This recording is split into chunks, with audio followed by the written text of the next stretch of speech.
Hi, I'm Linda Smith. I've been a personal trainer for more than 10 years, helping thousands of people to lose weight. I train people one by one in my small private gym in Sydney, Australia. You know, everyone's different. That's why most diets just don't work for people. What works for one person is not necessarily going to work for another. And the only way you can really work out what works for you is by learning a method that you can work on it yourself. And that's really what I did when I helped people. I'm a great believer in the personal training diary, in a food diary, in fact, most importantly, because the food diary that I like people to write asks them how they felt half an hour after eating. Now, the importance of knowing how you felt after eating it is that your body gives you signals and indications of whether that food worked for you. If a food makes you hungry, it's not going to help you lose weight. So if you're hungry half an hour after eating something, I put it to you that that's not a good food choice for you.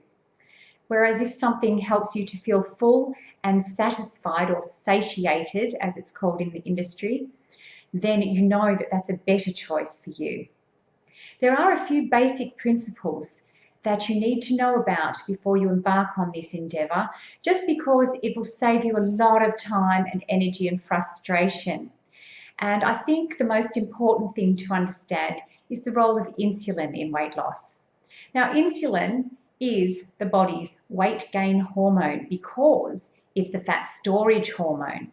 When you eat something and your blood sugar rises, insulin rushes in from your pancreas to take the sugar out of your blood and into your cells to be used for all kinds of processes if you can burn it, or otherwise, if you've eaten more than you can burn, or if there's a reason why you can't burn it, it will go straight into your fat cells.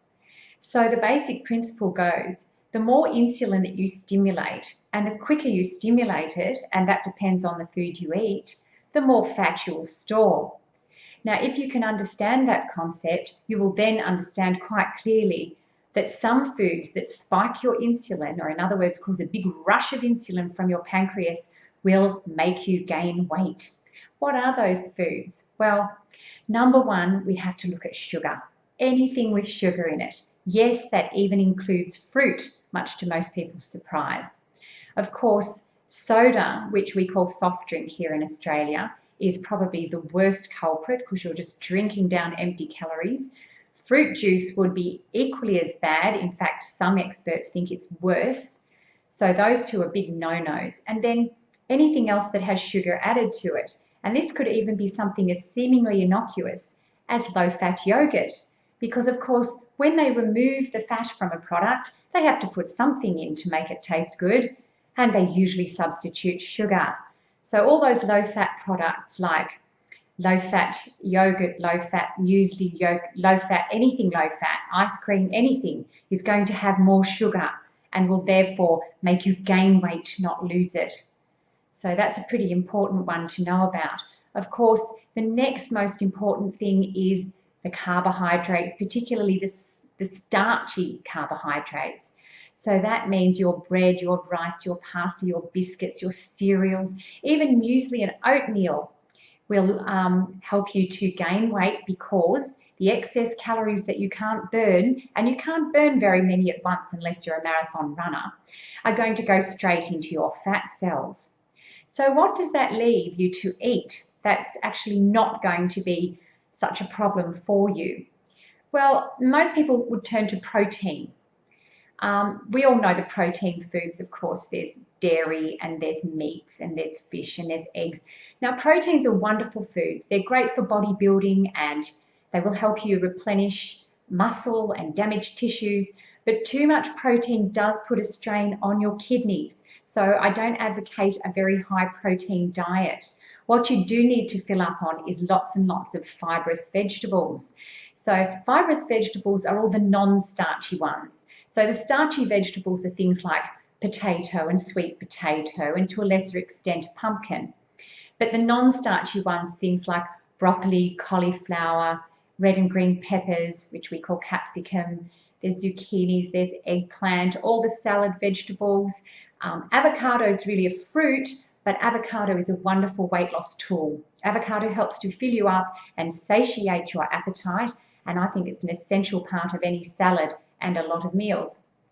If you don't like eating a lot of fat, then you may be in for a bit of a surprise, because we've been told not to eat fat for years and years and years. And it's my opinion, and the opinion of a lot of other people, that it's this cutting back on the fats that is making us fat.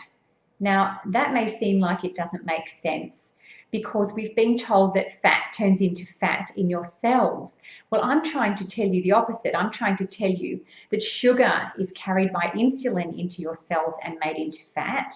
And actually, fat satiates your appetite and helps you feel fuller for longer. But not all fats are equal. The good ones are the natural ones, things that are found in their natural form. Cold pressed extra virgin olive is fine on a salad, but don't cook with it. The minute you heat it, it becomes denaturized and it's toxic. So what I'd prefer you ate was saturated fats, the very things they've told you not to eat.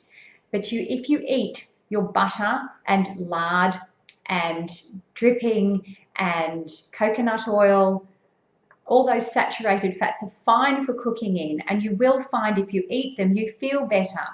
It's very interesting, because I've done this experiment with so many people, and they're all quite shocked at how well they do with increasing the fat content in their diet and decreasing the sugar and carb content of their diet. So that's something that's worth playing with and trying. And I won't go into the whole cholesterol argument at the moment, but I'll leave that for another video. But that's a whole other argument that I can go into at another time. What I'd like to leave you with is, please go and have a look at my blog, www.whyamifat.com. There's some interesting things in there that you might want to have a look at. And you can send me a comment, and I will endeavour to get back to you and help you out with any problems or questions you may have. There's also a page from what I consider to be a really good food diary that you can start recording what you ate and how you felt half an hour afterwards. And this should make a big difference to how you learn to listen to your body and eventually tackle that weight loss issue. Thank you.